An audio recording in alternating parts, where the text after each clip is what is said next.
fantastic quarterbacks playing this weekend. Obviously, Patrick Mahomes, Joe Burrow, young, only in his second year, if that, right? Year and a half, you'd say. And he looks like he's going to be a star. And then Matthew Stafford, who's always put up numbers, empty calories in a lot of cases. Stat Padford was your nickname for him, and understandably so.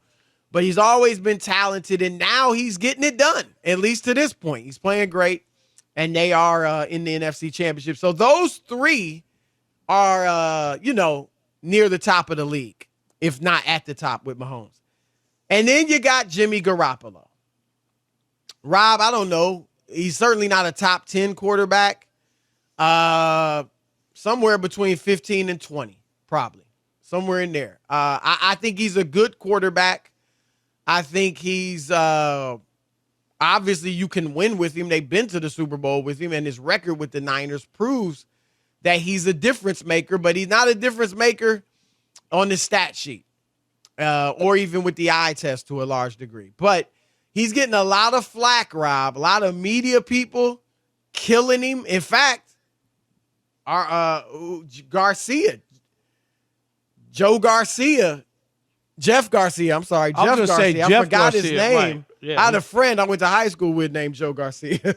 Jeff Garcia killed Mina Kimes for going at Jimmy G, but she's only just one of many media members going at him. Stephen A., Nick Wright, many others.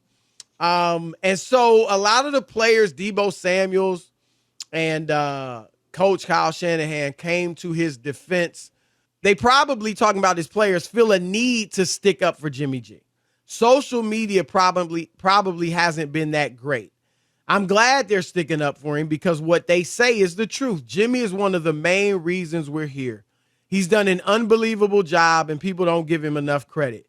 We win as a team, and that's why he doesn't always have the same stats as the MVP candidates.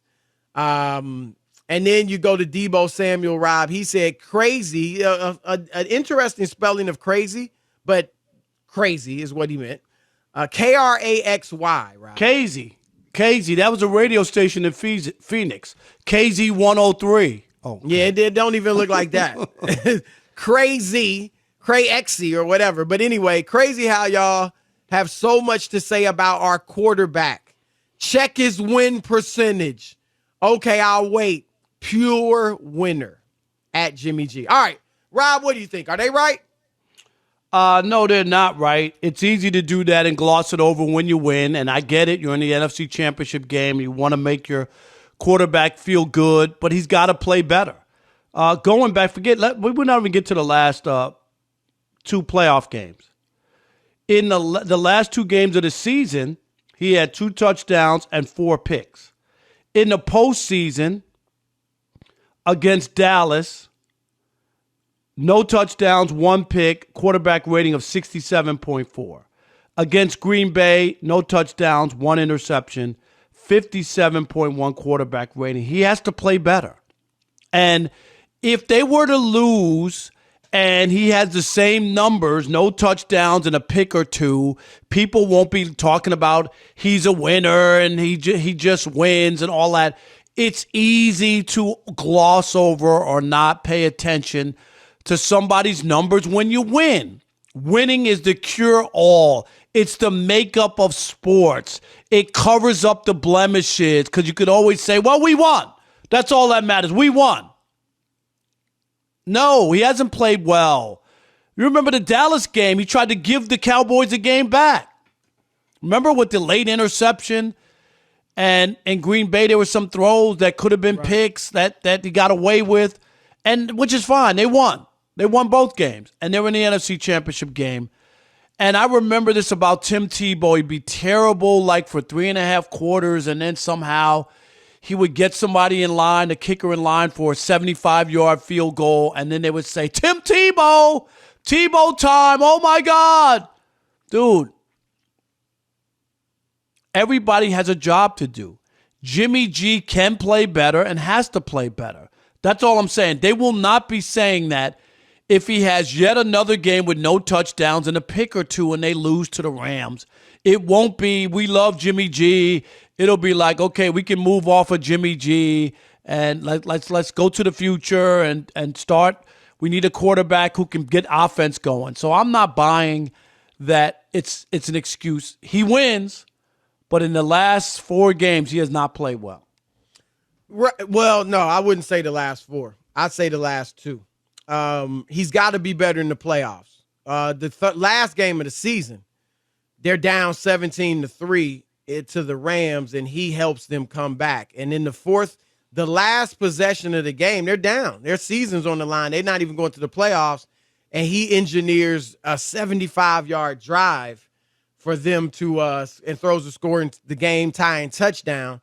And then in overtime, he engineers another drive. In the last possession and overtime in that regular season win against the Rams, 8 for 10, 133 yards and a touchdown. So he was good in that game. He wasn't good early, but he came through when it counted. But I agree with them, and I believe them. Now, he is not a star. If they had come out and said, oh, he's like Shanahan went too far when he said that's why he doesn't always have the same stats as the MVP candidates. No, it's not. He's not that level of quarterback.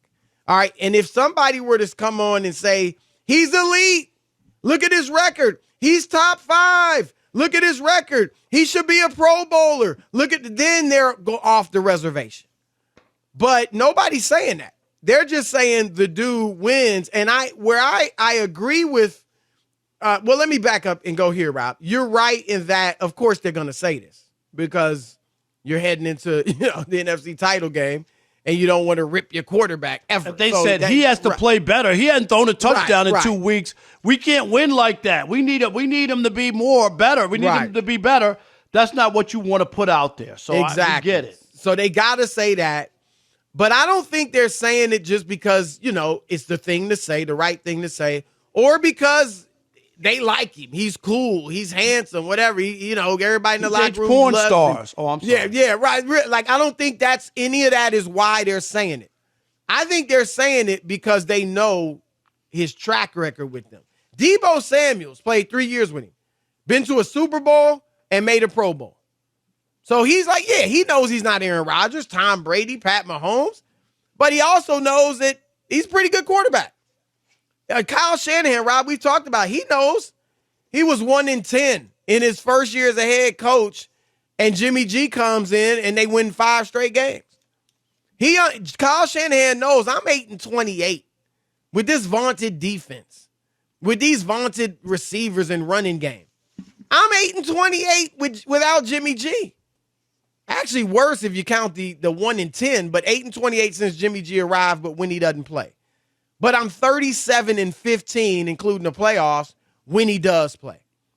So that I think they're sincere because they're not, besides the few things I pointed out from Shanahan, they're not saying he's like an elite quarterback. We know he's not. And so, and the reason I think he's a big part of them being here, Rob, is that he has engineered game-winning drives. He's in the top 10 in game-winning drives in the last 3 seasons. He's not a top 10 quarterback, but he's in the top 10 in game-winning drives. He's done 3 this year, 2 of them against 2 of the other 3 teams that are left standing, Cincinnati and the Rams. So they know you can win with him. You're right. He's got to be better in these playoffs, but they know they can win with Jimmy G.